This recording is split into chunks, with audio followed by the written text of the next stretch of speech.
Hello, welcome to the base making channel BFF। आप सभी का बहुत बहुत स्वागत है एक बार फिर से। आज की इस क्लास में हम सीखने वाले हैं अमेंडमेंट्स के बारे में। एक पॉलिटी का लेक्चर है। अमेंडमेंट्स यानी कि संशोधन, अमेंडमेंट्स।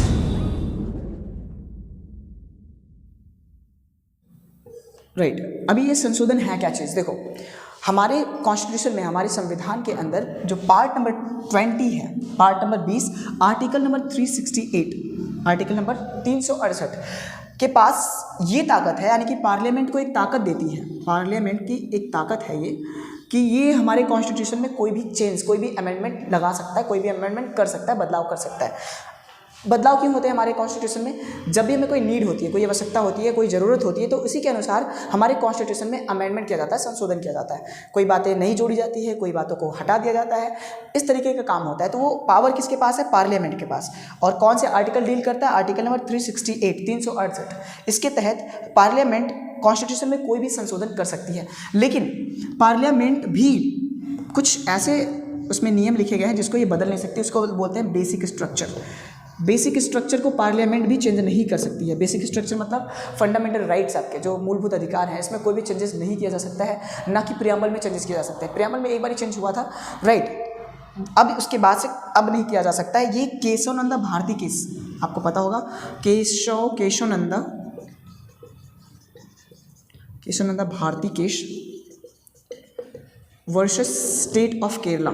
ये केस था एक state of Kerala, Kesavananda Bharati versus state of Kerala का 1973 में एक केस हुई थी। उसके तहत सुप्रीम कोर्ट ने ये डिसाइड करा कि भाई देखो, आप सब कुछ तो चेंज कर सकते हो, लेकिन बेसिक स्ट्रक्चर कॉन्स्टिट्यूशन का नहीं चेंज कर सकते हो। ये था Kesavananda Bharati versus state of Kerala का, ये जो 1970 का ये जो एक्ट हुआ था, इसी के तहत हमारे बेसिक स्ट्रक्चर यानी कि फंडामेंटल राइट वगैरह में कोई भी चेंजेस नहीं किए जा सकते हैं। ये पार्लियामेंट भी चेंज नहीं कर सकती है। और पार्लियामेंट चाहे तो बहुत सारे नियम को लगा सकती है। जैसे अमेंडमेंट के तहत क्या होता है, कोई चीज़ हम क्या कर सकते हैं? एडिशन कर सकते हैं, कोई भी नए नियम को जोड़ सकते हैं, या फिर जो पहले से नियम चल रहा है जो हमारे लिए उपयोगी नहीं है, जैसे कश्मीर का, राइट, कश्मीर का जो आर्टिकल नंबर 370 और 35A ये सब रिपील हुआ है, हटा है।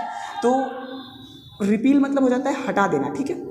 तो कोई चीज़ को निरसन कर दिया, वो काम में नहीं आता। जैसे कोई नियम बना हुआ है, उसको हटा ही दो, वो काम का नहीं रहा, तो उसको रिपील कहते हैं। कोई नया नियम लगाने को एडिशन बोलते हैं। और मान लो कि कोई नियम है ऑलरेडी, थोड़ा बहुत उसमें करेक्शन करना, थोड़ा बहुत उसमें संशोधन करना है, तो आप उसको क्या कर सकते हो? वेरिएशन ला सकते हो उसके अंदर। बस अमेंडमेंट के तहत हम तीन ही काम करते हैं। एक एडिशन कर सकते हैं कोई नए नियम का, या फिर कोई नियम ऑलरेडी बना है जो कि हमारे लिए आवश्यक नहीं है, उसको रिपील कर सकते हैं, और या फिर हम कोई नियम ऑलरेडी बना है उसमें हम कोई संशोधन कर सकते हैं, कोई चेंजेस कर सकते हैं।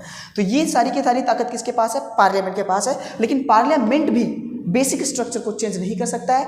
ये कौन सा सुप्रीम कोर्ट ने कहा था ऐसा? सुप्रीम कोर्ट ने 1973 के एक्ट, जो कि Kesavananda Bharati versus state of Kerala के बीच में हुआ था। तो आई थिंक आपको अमेंडमेंट के बारे में कुछ जानकारी हो गई होगी। और अब तक मैं आपको जानकारी के लिए बता दूं, अब तक हो चुके हैं कुल मिलाकर 105 अमेंडमेंट्स। 105 अमेंडमेंट्स। सबसे